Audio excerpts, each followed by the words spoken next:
공동체라는 제목으로 말씀을 전하겠습니다. 인생의 경주는 기대와 현실이 때로 많이 다릅니다. 가벼운 산책인 줄 알고 갔는데 산책이 아니라 녹초가 돼서 돌아오는 것, 그게 인생의 경주가 아닌가 생각합니다. 왜냐하면 고난이 있기 때문에 그렇습니다. 그래서 경주라는 단어가 헬라어로 아곤인데 이 단어에서 고통이라는 아곤이라는 단어가 나왔습니다. 인생의 경주가 만만하지 않은 거죠. 채우려고 인생 살지만 도리어 상실 경험하는 것이 인생의 레이스가 될 수가 있습니다. 대표적으로 욥기가 바로 기대와 현실이 다르다는 것을 보여주는 그런 성경책이 아닌가 생각합니다. 욥의 꿈이 무엇이었습니까? 행복한 가정이었을 겁니다. 늠름한 자녀였을 겁니다. 부부관계 애틋함을 바랬을 겁니다. 재정적인 안정을 원했을 겁니다. 그리고 신앙적으로나 동역자 관계나 사회적으로 도덕적인 책임감을 행사할 수 있는 능력을 원했을 겁니다. 그런데 오늘 욥기를 바라보면 산산조각. 왜 그렇습니까? 고난 때문에 그래요. 그래서 욥기는 읽다 보면 참 많이 위로가 될 때가 있습니다. 그래서 영국의 유명한 극작가 버나드 쇼가 그런 말을 했죠. 어떤 분이 찾아와서 인터뷰했대요. 기자였겠죠. 세상에 있는 모든 책이 다 불타 없어진다고 할 때 마지막 한 권을 선택하라면 당신은 무엇을 선택하겠습니까? 그때 버나드 쇼가 했던 얘기가 욥기입니다. 욥기. 왜냐하면 배신당하고 친구 잃고 가족 잃고 부인 잃고 건강 잃고 산산조각 났을 때 감사를 가르쳐주는 책 욥기. 그래서 욥기는 고난을 벗어나서 기쁨으로 가는 길을 보여주고 있습니다. 그래서 욥기를 고난을 당할 때는 좀 읽어볼 필요가 있습니다. 고난을 통해서 하나님이 우리에게 하시는 말씀을 들을 수가 있는 절호기회가 되거든요. 그리고 욥기를 잘 읽다 보면 욥 개인이나 욥의 공동체나 욥에 관계된 모든 사람들 사이에서 놀라운 결말로 마무리가 되고 있습니다. 그래서 욥기를 읽다 보면 다시 한번 자신의 무너진 삶에 소망과 기대감을 가지게 되거든요. 그런데 이 욥의 인생을 일으키고 그 공동체를 일으키는 그 중심에 뭐가 있냐면 바로 입술의 변화가 있습니다. 욥의 입술의 변화. 욥의 입술의 변화를 통해서 욥의 공동체, 욥의 삶, 욥의 인생 전체가 완전히 재건되는 것을 볼 수가 있습니다. 그래서 본문의 언어 생활을 통해서 욥의 모습을 통해서 우리가 배워야 될 것이 몇 가지, 대전제 두 가지가 있습니다. 대전제 두 가지를 살펴보고 그리고 실제로 적용할 세 가지 살펴보겠습니다. 대전제 첫 번째는 내가 정답을 알지 못한다는 사실, 그것을 알아야 된다는 겁니다. 여러분, 욥이 알았겠어요? 자신 자녀가 죽을 걸? 욥이 알았겠습니까? 부인이 자기 아플 때 자신을 배신할 것을, 자기의 친구들이 위로하러 와서 자기를 괴롭힌 것을 욥이 알았겠습니까? 그런데 욥의 문제가 뭐예요? 친구들이 자꾸 너 죄 때문에 이 고난 당한다 이렇게 공격하니까 나 죄 없어. 그것을 자꾸 증명하려다가 세상에 있는 모든 원리를 다 아는 것처럼 막 떠들다 보니까 도리어 시험에 걸린 것 아니에요? 여러분, 고난이 어떻게 옵니까? 고난이 왜 옵니까? 우리 몰라요. 알 수가 없어요. 그러나 고난이 우리에게 알려주는 것 한 가지는 내가 적어도 하나님이 아니라는 사실을 알려줍니다. 그게 저는 굉장히 중요한 거라고 생각해요. 그래서 고난의 때 우리가 정말 조심해야 됩니다. 왜냐하면 말이 우리 인생의 설정값을 바꿔버리기 때문에 그래요. 고난의 때 안 돼 그러면 진짜 안 돼버립니다. 고난의 때 못해 그러면 정말 못해버려요. 고난의 때 싫어 그러버리면 사람들이 다 싫어해요. 그러니까 부정적인 말이 우리 입술에서 나오는 순간 고난을 통과하는 것이 아니라 고난을 더 가속화시킬 수 있다는 거죠. 고난은 인생의 설정값을 완전히 부정적으로 바꿔버릴 수가 있다는 겁니다. 그래서 말이 중요해요. 사람은 말로 묶입니다. 잠언 6장 2절에 보면 내 입의 말로 내가 얽혔으며 내 입의 말로 인하여 잡히게 되었느니라. 말이 중요합니다. 말이. 니체가 말한 것처럼 우리 조심해야 돼요. 왜냐하면 정답을 모르거든요.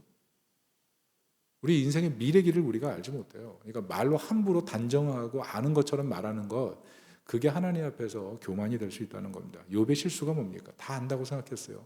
친구들보다 의롭다고 생각했어요. 그것을 증명하길 원했어요. 그러다가 나중에 어떻게 됩니까? 자신의 의로움을 지나치게 증명하려다 보니까 나중에는 하나님은 어떻게 나 같은 사람, 이런 사람에게 고난을 허락하십니까? 이렇게까지 진화하지 않습니까? 그 내용이 욥기에 보면 잘 나오는데 한번 세 개 구절 찾아서 같이 한번 읽어보도록 하겠습니다. 욥기 16장 11절, 그리고 욥기 24장 1절, 욥기 27장 2절입니다. 같이 읽어보겠습니다. 하나님이 나를 악인에게 넘기시며 행악자의 손에 던지셨구나. 어찌하여 전능자는 때를 정해놓지 아니하셨는고, 그를 아는 자들이 그의 날을 보지 못하는고. 나의 정당함을 물리치신 하나님, 나의 영혼을 괴롭게 하신 전능자의 사심을 두고 맹세하노니. 무슨 말입니까? 푸념하고 있어요. 푸념하고 하나님께 원망하고.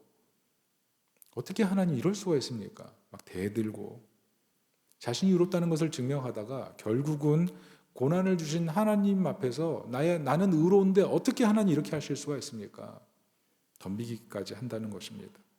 그래서 결국 주변에 욥을 향해서 너 죄인이야, 네가 죄인이니까 너 죄를 회개해라고 얘기했던 사람들마저 어떻게 얘기합니까?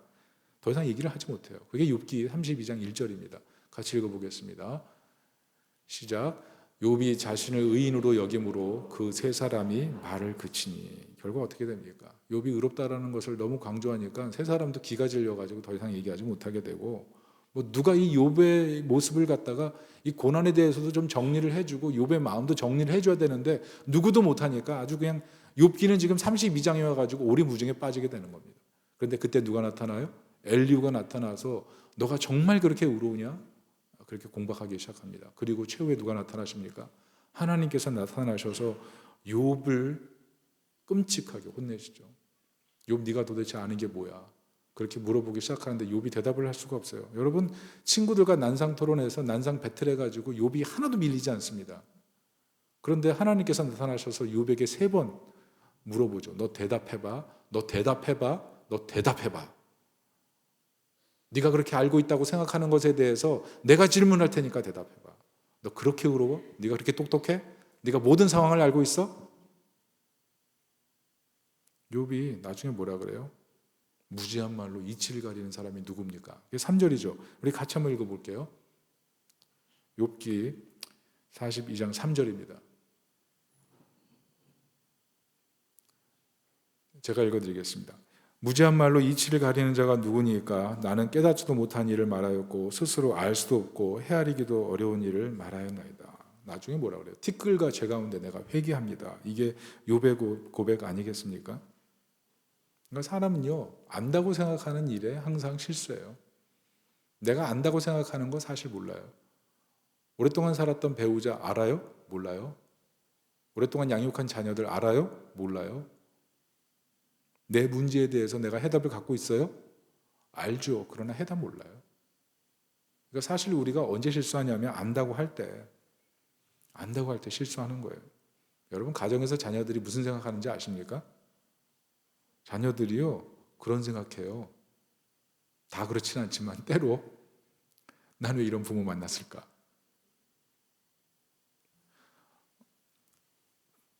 부모님의 날에 카네이션 꽃 꽂아주고 선물 갖다 주고 사랑한다고 고백하지만 때로 가정 안에서 불행한 자신의 모습을 보고 가정 안에서 정말 여러 가지 굴레 씌워지고 여러 가지 장애물을 바라보면서 내가 왜 여기 있지? 라고 생각하는 절대적인 딜레마, 그게 자녀들이 때로 갖는 마음이에요. 물론 부모에게 감사하고 고마운 마음 갖고 있지만 자녀들이 이런 불행감을 갖고 가정 안에 들어와 있다면 부모 마음이 어떻겠습니까? 근데 사실은 어떻게 보면 그런 가정의 분위기를 누가 만들어가요? 부모들이 만들어가는 거예요. 인생을 살면서 자기 삶에서 주어진 말을 듣고 자기 인생에서 자신이 만든 논리를 갖고 그렇게 가정생활을 영위해가면서 가정 안에서 새로운 굴레들이 형성되면서 나도 모르게 그 굴레에 갇히고 고통을 받게 되는 겁니다.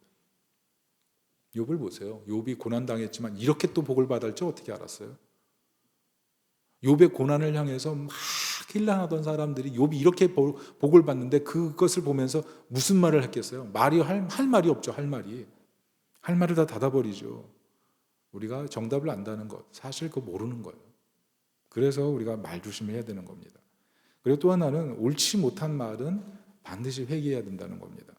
오늘 하나님께서 욥의 친구들에게 요청하신 게 무엇입니까? 7, 8절 우리 같이 한번 7, 8절을 읽어보도록 하겠습니다. 여호와께서 욥에게 이 말씀을 하신 후에 여호와께서 대만 사람 엘리바스에게 이르시되 내가 너와 내 두 친구에게 노하나니 이는 너희가 나를 가리켜 말한 것이 내 종 욥의 말같이 옳지 못함이니라.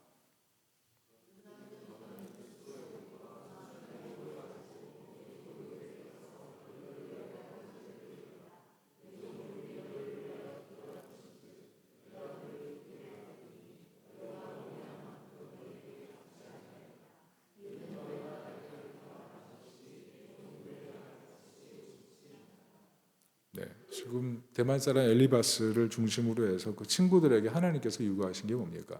번제를 드리라, 번제를. 회개의 자리로 하나님 초대하셨습니다. 왜 그렇습니까? 욥이 죄가 있어서 재앙을 받은 게 아니거든요. 하나님 재앙을 허락하셨어요. 욥의 의로움이 있지만 그 의로움을 하나님께서 돋보이기 위해서 재앙을 허락하셨습니다. 때로 인생을 살다 보면 그럴 때가 있어요. 나는 하나님 앞에서 지금까지 괜찮게 산 것 같은데 갑자기 내가 이해하지 못하는 고난이 다가와서 마음이 정말 울분이 쌓이고 너무 실망스러울 때가 있어요. 근데 그때 인내해야 돼요. 왜? 하나님 친히 증명하실 그 날이 다가오는 거예요. 욥을 바라보면 점점 다가오잖아요. 암흑 속에 있지만 그 터널이 끝나가는 시간이 점점 다가오잖아요. 욥의 고난 속에 처음 읽을 때 욥이 탄식하는 탄식 속에 우리가 같이 있다가 점점 욥에게 다가오는 그 서광의 아침을 바라보면서 우리가 욥을 보면서 소망을 보잖아요. 그런 것처럼 하나님이 회복시키는 그때가 오거든요.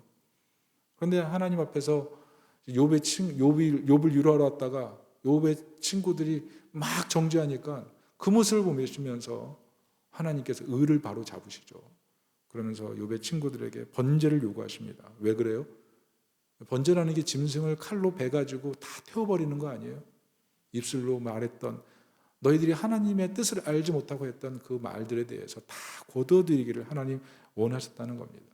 우리가 주목할 점은 이 번제라는 것이 하나님께서 요구하시는 회개의 과정이라는 것이 이게 재앙이나 저주가 아니라 은혜라는 사실을 우리가 주목해야 돼요. 은혜라는 사실. 신명기 14장에 보면 하나님께서 먹지 말라고 한 부정한 짐승이 나옵니다. 그 부정한 짐승이 뭐냐면 독수리예요. 독수리. 그러니까 우리는 그냥 부정하다고 하니까 싫어해야지라고 생각하지만 사실은 독수리를 왜 먹지 말아야 되냐면 독수리가 죽은 사체를 먹기 때문에 먹지 말라는 거예요. 그만큼 독수리에게는 안 좋은 인자들이 있는 거죠. 그것을 먹어서 좋을 것이 없다는 겁니다. 그런데 우리가 한 가지 더 알아야 될 것이 무엇이냐면 독수리가 썩은 사체를 먹기 때문에 지구상의 전염병을 막는다는 점을 우리가 알아야 돼요. 상당히 독수리가 유익한 게 있습니다.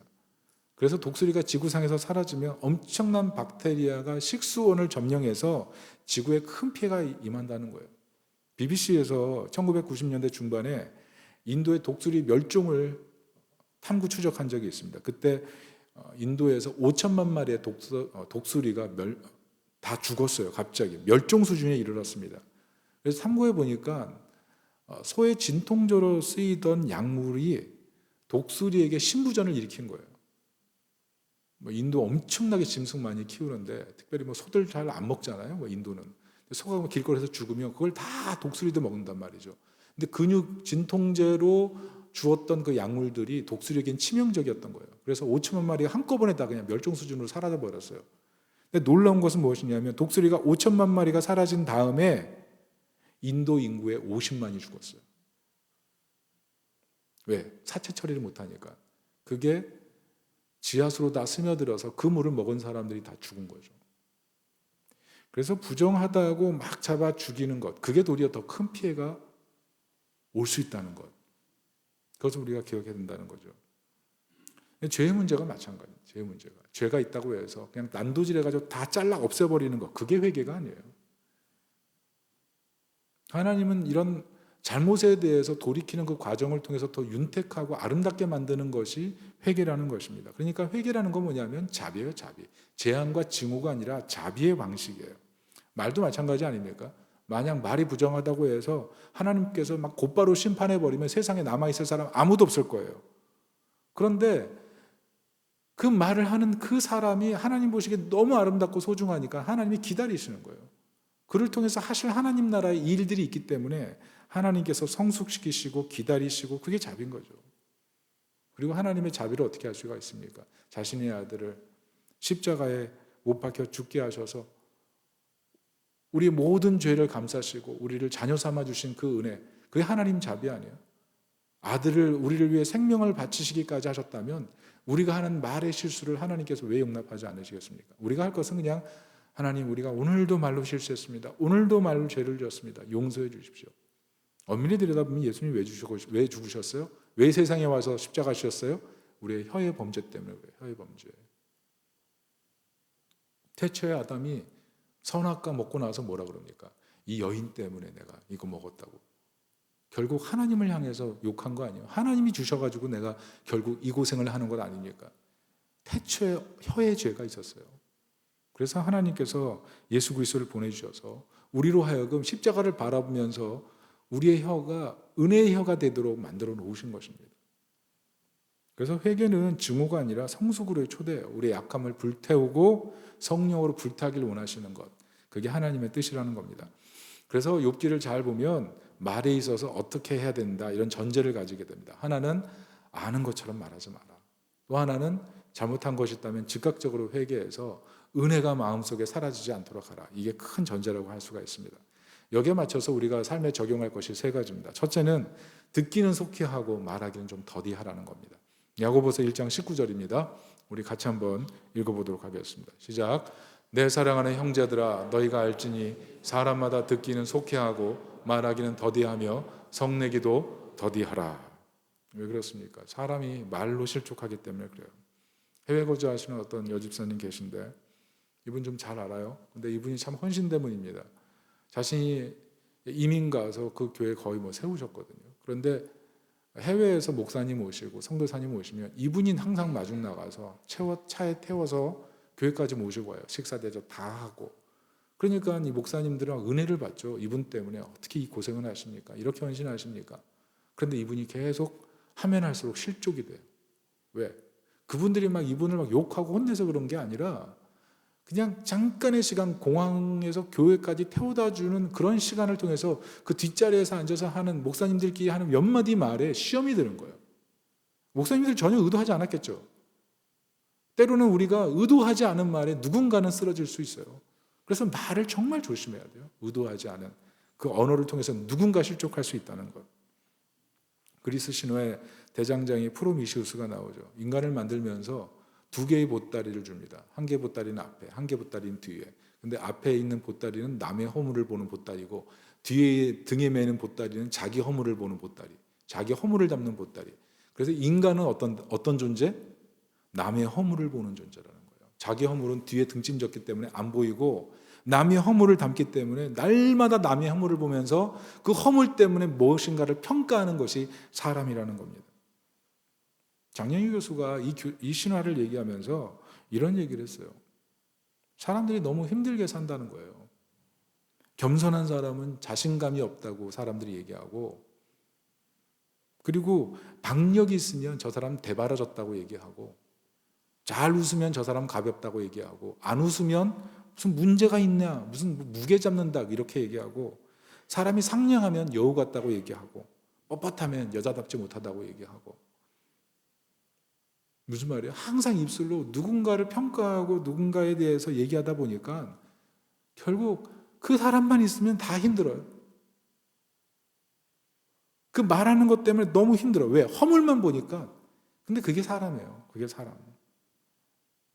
누군가를 실족시키는 말, 그게 사람 입에서 너무 잘 나오는 거예요. 최근에 제가 성경 퀴즈를 준비하면서 이름이 실버벨 아닙니까? 근데 교육자들이 수고를 많이 했거든요. 근데 제가 이렇게 지나가면서 농담으로 잘 준비하세요. 잘 못하면 십자가에 못 박습니다. 이렇게 제가 말을 좀 한 것 같아요. 근데 그 말을 누가 들었어요. 그러면서 저한테 하는 말이 요즘 목사님 십자가에 못 박으라는 말을 많이 하시는 것 같다고. 그래서 제가 마음에 뜨끔했어요. 아, 내가 잘못했구나. 반성했습니다. 여러분, 행복은 성적순이 아닙니다. 네, 행복은 성적순이 아니고 실버벨 빵점 맞아도 구원 받습니다. 그리고 가을에 골든벨이 있습니다. 그러니까 이번에 망해도, 그리고 가을에는 상품도 좀 더 준비하겠습니다. 준비를 잘못해도 좀 참여해 주세요. 참여해서 열심히 참여하시고. 그런데 제가 이 말을 들으면서 내가 한 사소한 아주 작게 흘리는 말 한마디가 누군가에게는 참 문제가 될 수 있구나. 여러분, 사람은 생각보다 약해요. 쇳덩어리가 아니에요. 돌덩어리가 아니에요. 말 한마디 한마디가 마음에 꽂혀서 그게 상처가 되고 그게 아픔이 되고, 욥도 오늘 깨지기 직전 아닙니까? 위로하러 왔던 사람들이 계속 재난 같은 말을 던지니까 마음이 다 깨져가지고 나중에 뭐래요? 죽고 싶습니다, 하나님. 이게 욥의 고백 아니에요? 누군가 던진 몇 마디의 말이 인생을 던져버릴 만큼 충격적인 사건이 될 수가 있다는 겁니다. 뭐라 그래요? 육체 밖에서 하나님 보리라. 그게 욥의 고백 아닙니까? 너무 고난이 심한데 자녀 잃고 재산 잃고 건강 잃고 정말 막바지에 달려 있는데, 아니 친구들로부터 그렇게 말의 학대까지 받으니까 견딜 수가 없는 것 아니겠어요? 여러분, 사람의 말이 진짜 무서운 거예요. 그래서 다 듣지 말아야 되고 옳다고 다 말하지 말아야 돼요. 하고 싶은 말 다 하고 살면 주변의 사람들 다 쓰러져 있습니다. 가까울수록 말 조심하시고, 말 조심. 어떤 교회 장로님이 소그룹 모임 하는데 모임 안에 내면에 깊은 우울병을 갖고 있는 분이 있었어요. 근데 모일 때마다 좋은 이야기 하면 좋은데, 좋은 이야기도 하셨겠지만 모일 때마다 부정적인 얘기를 그렇게 하셨어요. 그분 생각으로는 장로가 이 말 못해?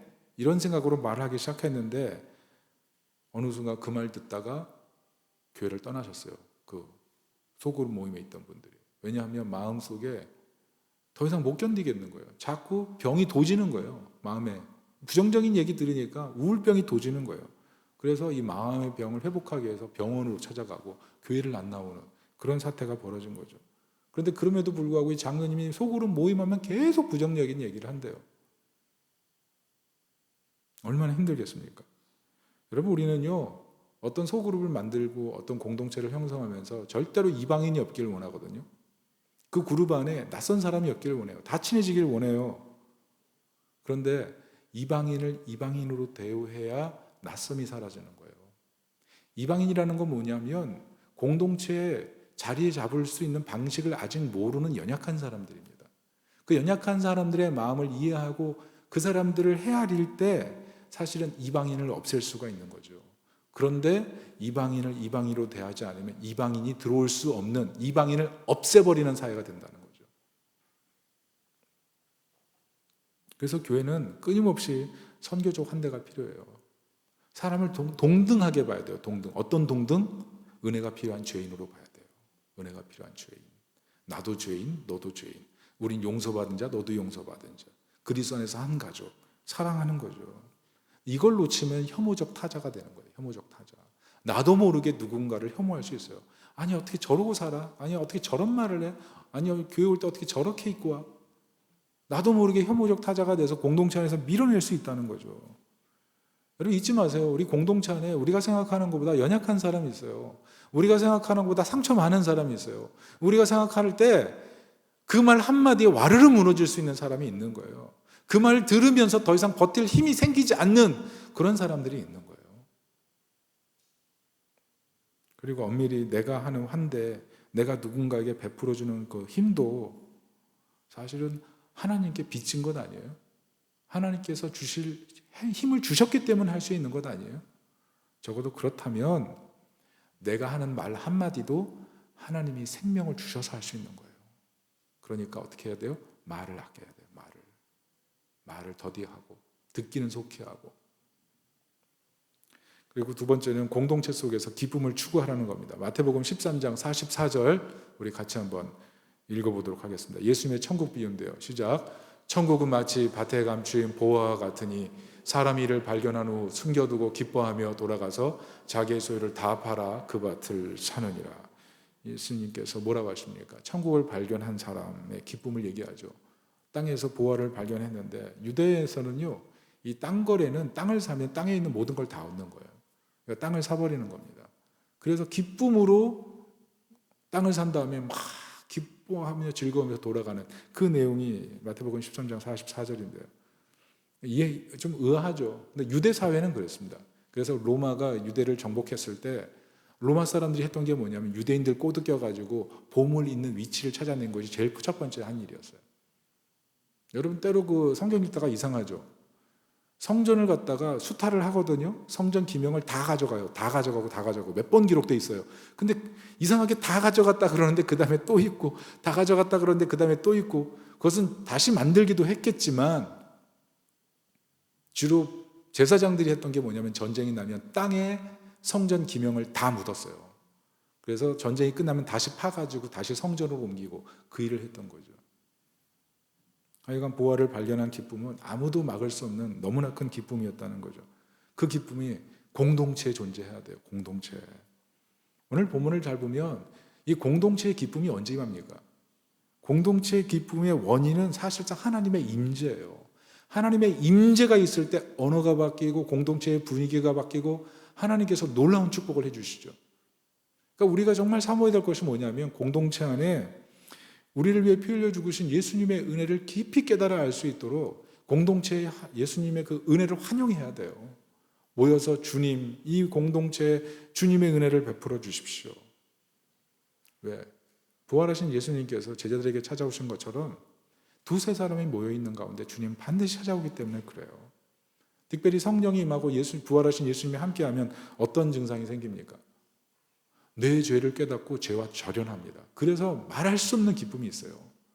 공동체에 들어와서 내 죄를 발견할 뿐만 아니라 그 죄와 단절하게 되기 때문에 너무나 큰 기쁨이 있어요. 뿐만 아니라 성령께서 어떻게 하십니까? 거룩을 향한 열망을 주세요. 특별히 성령 충만할 때 바뀌는 게 뭔지 아세요? 예배가 바뀌어요. 예배가. 신령과 진정으로 예배드리게 되고 하나님을 향한 거룩한 마음으로 예배드리게 됩니다. 그래서 예배가 기뻐져요. 예배를 사모하게 돼요. 예배를 통해서 인생을 하나님 앞에 드리고 싶은 마음이 생겨요. 그게 성령이 하시는 일이에요. 그리고 관계가 치유되고 마음이 치유되고 특별히 입술이 치유되고 입술의 변화가 일어납니다. 이사야 58장 6절부터 12절, 9절부터 12절 제가 잠깐 읽어드릴게요. 만일 내가 너희 중에서 멍에와 손가락질과 허망한 말을 제하여 버리고 줄인 자에게 내 심정이 동하며 괴로워하는 자의 심정을 만족하게 하면 내 빛이 흑암 중에서 떠올라 내 어둠이 낮과 같이 될 것이며 여호와가 너를 항상 인도하여 메마른 곳에서도 내 영혼을 만족하게 하며 내 뼈를 견고하게 하리니 너는 물된 동산 같겠고 물이 끊어지지 아니하는 샘 같을 것이라. 내게서 날 자들이 오래 황폐되었던 곳을 다시 세울 것이며 너를 역대에 파괴된 기초를 쌓으리니 너를 이끌어 무너진 데를 보수하는 자라 할 것이며 길을 수축하여 거할 것이 되게 하는 자라 하리라. 무슨 말씀입니까? 우리가 입술, 말을 바꾸고 그리고 손가락질하는 손가락이 되지 아니하고 연약한 사람들의 마음을 헤아리기 시작하면 하나님께서 영혼의 햇빛을 비춰주신답니다. 물된 동산같이 되게 해주신답니다. 특별히 그 자녀들에게 황폐된 곳을 다시 세우고 파괴된 기초를 쌓는 사람이 되게 하신답니다. 자녀들에게까지 축복이 임한대요. 말을 지혜롭게 하는 사람은 그 자녀들까지 세상을 회복시키고 세상을 수축하고 파괴된 것을 일으키는 레인메이커, 광야와 같은 세상에 혼자 떨어져도 그 광야와 같은 세상을 초원으로 바꿀 수 있는 위대한 인물로 자녀를 바꿔주시는 거죠. 언어의 변화가 너무나 큰 축복을 임하게 만든다는 겁니다. 그리고 주변이 변화됩니다. 공동체에 하나님의 은혜가 임할 때 마태복음 5장 13절 14절 보면 너희는 세상의 소금이니 너희는 세상의 빛이니 이렇게 얘기하지 않습니까? 기독교를 욕하던 사람들도 언제 예수님 믿는지 아십니까? 기독교를 욕하던 사람도 적어도 저 사람을 보면 더 이상 입을 열지 못하는 그런 사람, 그게 기독교인. 그게 참된 기독교인 아니겠어요? 저 사람이 있어서 살만해. 성령의 임재가 있고 공동체 안에 복음의 은혜가 나타나면 이런 변화가 나타나는 거예요. 은혜가 결국 우리를 의롭게 만들고 바뀌는 거죠. 여러분, 공동체에서 그래서 정말 기쁨을 온전히 누리려고 한다면 항상 우리 안에 주인이시고 왕이신 예수 그리스도를 향한 분명한 믿음이 있어야 되는 줄로 믿습니다. 여러분, 예수 그리스도께서 우리 공동체에 기쁨을 주시는 유일한 힘의 근원이 되심을 믿으십니까? 공동체를 열 때마다, 집에 들어갈 때마다, 교회 들어올 때마다 이곳의 주인은 예수님이십니다. 이곳의 왕은 예수님이십니다. 이 모임의 주권자는 예수님이십니다. 내 호흡과 내 시간과 내 물질과 내 모든 것이 주님의 것입니다. 주님, 오늘도 이 모임 속에 기쁨을 허락해 주시옵소서. 그 능력을 경험하시기를 예수님의 이름으로 축원합니다. 마지막 세 번째는 이웃을 용서하고 축복하고 기도해야 한다는 겁니다. 10절입니다. 우리 42장 10절 같이 읽어보도록 하겠습니다. 시작. 욥이 그의 친구들을 위하여 기도할 때 여호와께서 욥의 공경을 돌이키시고 여호와께서 욥에게 이전 모든 소유보다 갑절이나 주신지라. 용서하고 축복하고 기도할 때 하나님께서 갑절의 은혜를 주셨습니다. 이것을 우리가 주목해 봐야 돼요. 여러분, 이 10절의 이 대변환 이후에 11절에 어떻게 됩니까? 공동체가 다시 세워져요. 욥도 회복이 됩니다. 그리고 그의 형제 자매 알던 지인들이 다 그 집에 와서 먹고 마시면서 선물을 주고받는 하나님 나라의 공동체, 식사 공동체, 이런 것들이 형성이 돼요. 재산은 어떻습니까? 양이 1만 4천 마리, 낙타 6천 마리, 소 1,000결이, 1,000결이니까 소가 2천 마리라는 거죠. 우리가 개역개정에는 암낙입니다. 여기는 낙이라고 써 있는 것 같은데, 암낙이 1,000마리, 아들은 7, 딸은 3명, 그리고 140년을 더 사는 엄청난 축복을 받았죠. 그 중심에 뭐가 있어요? 용서하고 축복하고 기도하는 입술. 하나님께서 귀하게 보세요. 귀하게. 욥의 삶은 하나님께서 우리 인생을 어떻게 부유하게 하시고 어떻게 풍성하게 하시고 어떻게 변화시키시고 고난의 인생의 레이스를 어떻게 하면 더 영광스럽게 만드시는지를 보여주는 아주 중요한 내용인 거예요. 중요한 내용이에요. 여러분, 우리는 다 가정을 천국으로 만들고 싶지 않아요? 내가 있는 곳에 기쁨이 가득하길 원하지 않아요? 내가 들어간 곳이 기쁨의 잔치가 있길 원하지 않아요? 날 만난 사람은 행복해졌으면 좋겠지 않습니까? 다른 원인은 없어요. 내가 축복하고 용서하고 기도하는 사람이 되면 돼요. 만나는 사람마다 축복하고 칭찬해 보세요. 만나는 사람마다 어떤 잘못이 있어도 용서할게. 예수님께서 너를 사랑하시기 때문에 나도 너를 사랑해. 그리고 어떤 허물이 있을지라도 계속 그 사람을 위해서 기도하면 어떻게 미워할 수가 있어요. 여러분, 소설 장발장을 보면 장발장이 19년 감옥에 있지 않습니까? 여러분, 감옥에 들어가면 사람이요, 개화돼서 나오는 것이 아니라, 개선돼서 나오는 것이 아니라 악화돼서 나옵니다. 왜냐하면 감옥에는 모든 죄를 지은 사람들이 있기 때문에 그 사람들로부터 19년 동안 뭘 들어요? 죄 짓는 법을 듣거든요. 감옥에서 대부분 나오고 나서 또 죄 짓는 거예요. 그래서 정과 일범은 적과 실범까지 갈 수 있대요. 어려운 거죠. 그게 감옥이에요. 그런데 장발장이 감옥에 나와서 어떤 사람이 돼요? 변화되잖아요. 사람을 사랑하고 선을 행하고, 코제트 같은 경우에는 자신의 양료로 삼아서 목숨까지 버리면서 지키려고 그러잖아요. 그 이유가 뭐예요?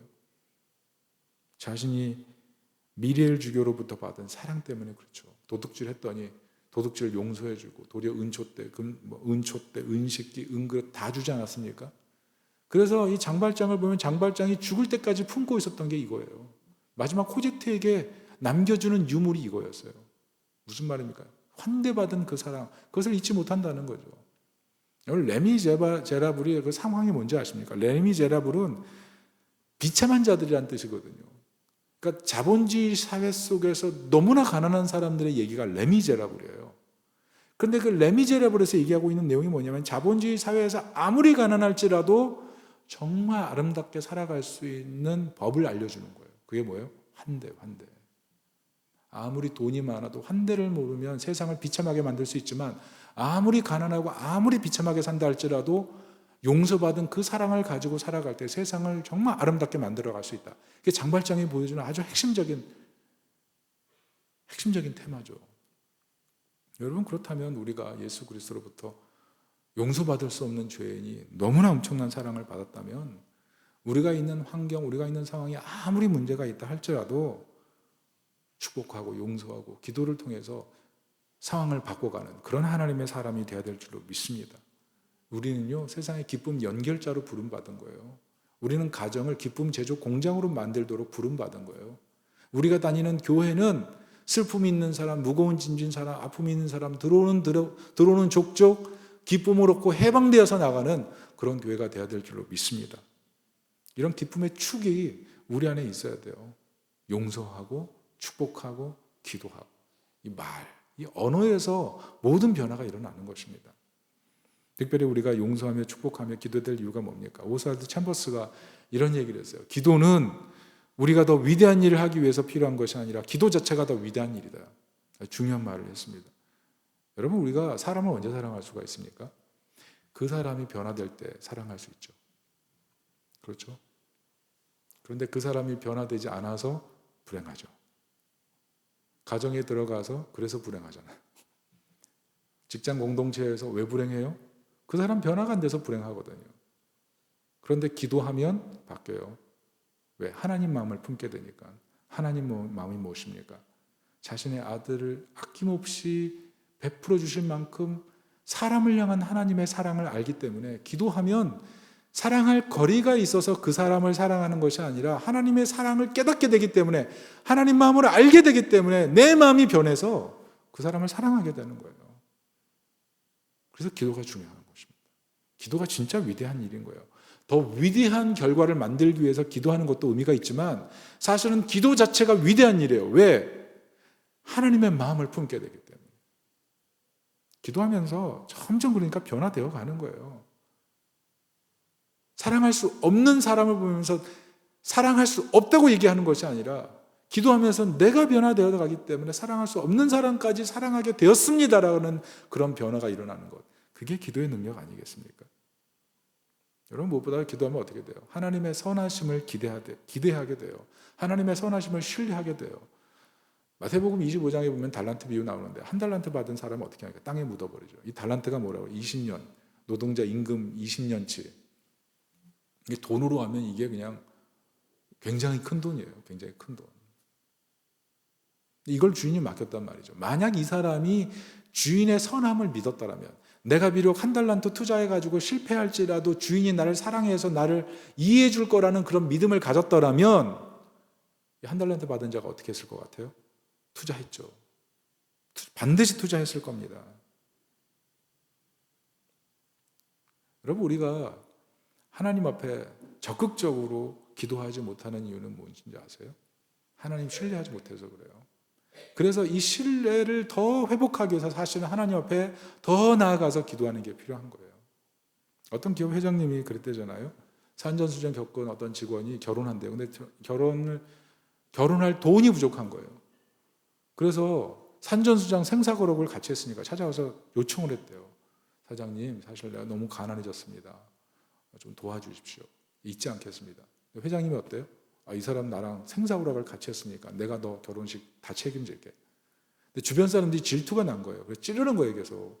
이 사람 결혼식 준비하는데 너무 화려하게 준비한다. 아니, 같이 직장 동료면 격려해주고 위로해주고 박수 쳐줘야 되는데 그러지 않다라는 거죠. 너무 얼마나 마음이 상했겠습니까? 근데 회장님이 그랬대요. 원하는 대로 다 해주라고. 원하는 대로. 그 말을 들을 때 어떻겠습니까? 왜 근데 사실 이 가난한 이 직원이 그렇게 막 열심히 준비할 수 있었겠어요? 사장님 믿었기 때문에 그런 거죠. 사장님이 그랬대요. 그 사람이 나를 믿어서 그만큼 열심히 결혼식 준비하는 거라고. 그러니까 다 도와주라고. 여러분, 하나님 어떤 분이신지에 따라서 우리의 기도가 달라지는 겁니다. 하나님이 정말 신뢰할 만한 분이라고 생각하면 우린 더 적극적으로 기도할 수 있어요. 시편에는 내 입을 열라 내가 채우리라 그러잖아요. 우리는 어때요? 우리 그냥 일상사에서 뭐 어떤 일이 있으면 막 입을 크게 벌려가지고 막 소리 지르면서 얘기하고, 어떤 웃을 일이 있으면 막 깔깔대면서 막 크게 웃어요. 근데 기도할 때 보면 입이 요렇게 돼가지고 하나님 아버지 도와주세요.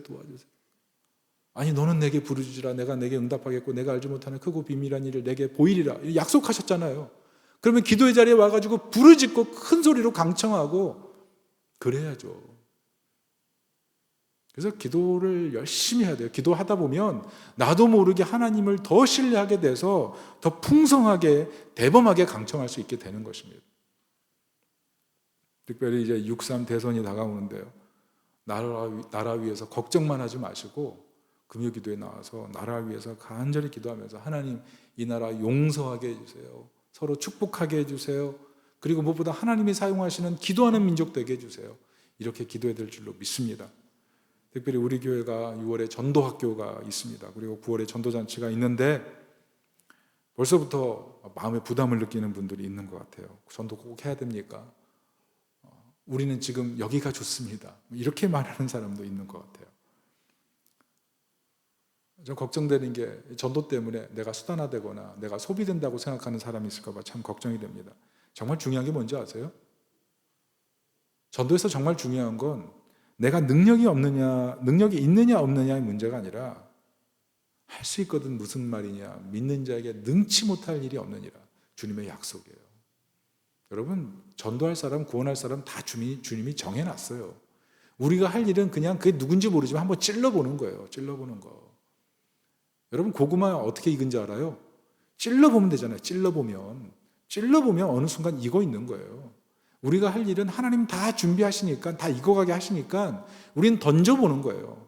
그러면 그 사람이 어느 순간 믿게 되는 거 아니겠습니까? 우리가 할 일은 이 전도 잔치에 초대해 보는 것입니다. 초대해 보는 거예요. 잔치를 열었으니까 강청에서 데려와 보는 거예요. 그리고 한 번으로 끝나는 것이 아니라 1년에 한 번, 아니면 뭐 2달에 한 번, 6개월에 한 번 올 수 있도록 계속 초청장을 보내면서 그들이 교회가 자신이 환대받을 수 있는 아주 아름다운 곳이라는 인식을 줄 수만 있으면 잊어버릴 수 없죠. 우리가 특별히 이번 전도잔치가 어떻게 보면 영적인 싸움인데 너무 부담감 가지고 준비하지 마시고 기도하면서 잘 준비하시길 바랍니다. 특별히 스승의 주일입니다. 스승의 주일인데 섬기다가 분명히 지친 분들이 있을 거예요. 하나님 다시 힘을 주십시오. 그렇게 기도하길 바랍니다. 제가 왜 얘기하냐면 여기 뭐 남편분들 계실 건데요. 아내에게 어떤 선물을 샀다고 해봅시다. 아내가 감격해가지고 이렇게 말할 수 있죠. 여보 왜 샀어? 그런데 만약 남편이 사야 하니까 이렇게 말한다면 어떻게 되겠어요? 물론 그 선물이 너무 비싸면, 너무 좋은 곳가면 뭐 이렇게 받겠지만 사야 하니까 도대체 왜 그렇게 말을 해? 그것 때문에 뭐 더 큰 싸움이 나지 않겠어요? 하나님께도 마찬가지예요. 하나님께서 너 왜 섬겨? 그렇게 물어보실 때 섬겨야 하니까요 라고 대답한다면 하나님께서 어떻게 생각하시겠습니까? 우리가 해야 될 답은 사랑하니까. 하나님도 가장 듣고 싶은 말씀이 그거 아니겠어요? 하나님 사랑해서 헌신합니다. 공동체를 세울 때 정말 필요한 게 이거예요. 하나님 사랑해서 자신 있는 가정을 세우고, 하나님 사랑해서 가족을 세우고, 하나님 사랑해서 내가 소속된 것을 세우려고 하는 그 마음이 있으면 뭘 못하겠습니까? 근데 그 마음이 기도하는 가운데 우리 안에 넘쳐나게 되는 거예요. 특별히 탕자의 귀향, 필립 얀시가 썼던 그 책의 내용을 토대로 오늘 말씀을 마무리하려고 합니다. 이 책에 보면 탕녀 이야기가 나오죠. 그 책을 보면 가족을 떠난 그 소녀 얘기가 나오지 않습니까? 가족을 떠나서 정말 불행한 인생을 삽니다. 그러다가 이렇게 살아서는 정말 인생 끝나겠구나 생각하고 집으로 돌아오려고 그래요. 그리고 아버지에게 전화하죠. 아버지, 만약 제가 타고 가는 버스가 집 앞에 섰을 때 거기 아버지 서 계시면 제가 내릴게요. 그러나 만약 아버지 서 계시지 않으면 저 그냥 계속 가겠습니다. 집을 떠나서 수년 동안 완전 망가졌어요. 몸 버리고 인생 버리고 그냥 삶이 황폐화돼 버렸거든요. 그래도 기다리고 있는 아버지가 있을 거라고 생각하고 아버지를 마지막으로 한번 보려고 가는 거죠. 그래서 만약 나같이 망가진 딸이라도 아버지께서 날 받아주신다면 내가 거기서 내리겠습니다. 이런 전화를 한 거예요. 그리고 이제 차를 타고 지나갑니다. 지나가는데 그 집 앞 정류장에 누가 있었을까요? 아버지가 있었을까요? 없었을까요? 있었어요. 근데 아버지만 있는 게 아니라 엄마가 있어요. 거기 동생이 있어요. 오빠가 있어요. 삼촌이 있어요. 할아버지, 할머니, 숙모, 이모, 고모, 사촌, 동생들, 사돈의 팔촌까지 한 100명 정도 모여가지고 플랜카드를 크게 써놓고 환영한다 라고 써놓고 꽃화권 쓰고 촛불 밝히면서 노래를 부르고 있으니까 어떻게 되겠어요? 거기 내렸겠어요? 안 내렸겠어요? 내릴 수밖에 없죠. 가족의 환대. 그 가족의 환대 앞에 얼었던 마음들 다 녹아버리겠죠. 그게 공동체가 주는 기쁨입니다. 공동체가 주는 기쁨. 저는 우리 교회가 이런 은혜로운 교회가 되길 바랍니다. 환대하고 사랑하고 축복하고, 특별히 입술을 통해서 우리가 하나님 나라에서 할 수 있는 최고의 아름다운 일들을 행하기 시작하면 이 교회 우리가 전도하지 않아도 다른 사람들이 먼저 들어와서 앉게 되는 기적이 일어날 줄로 믿습니다. 교회를 환대의 공동체, 특별히 입술을 열어서 하나님 나라를 세워가는 우리 예수다성교회 되기를 예수님의 이름으로 축원합니다. 아멘. 우리 다 같이 한번 기도하겠습니다. 이 시간 기도할 때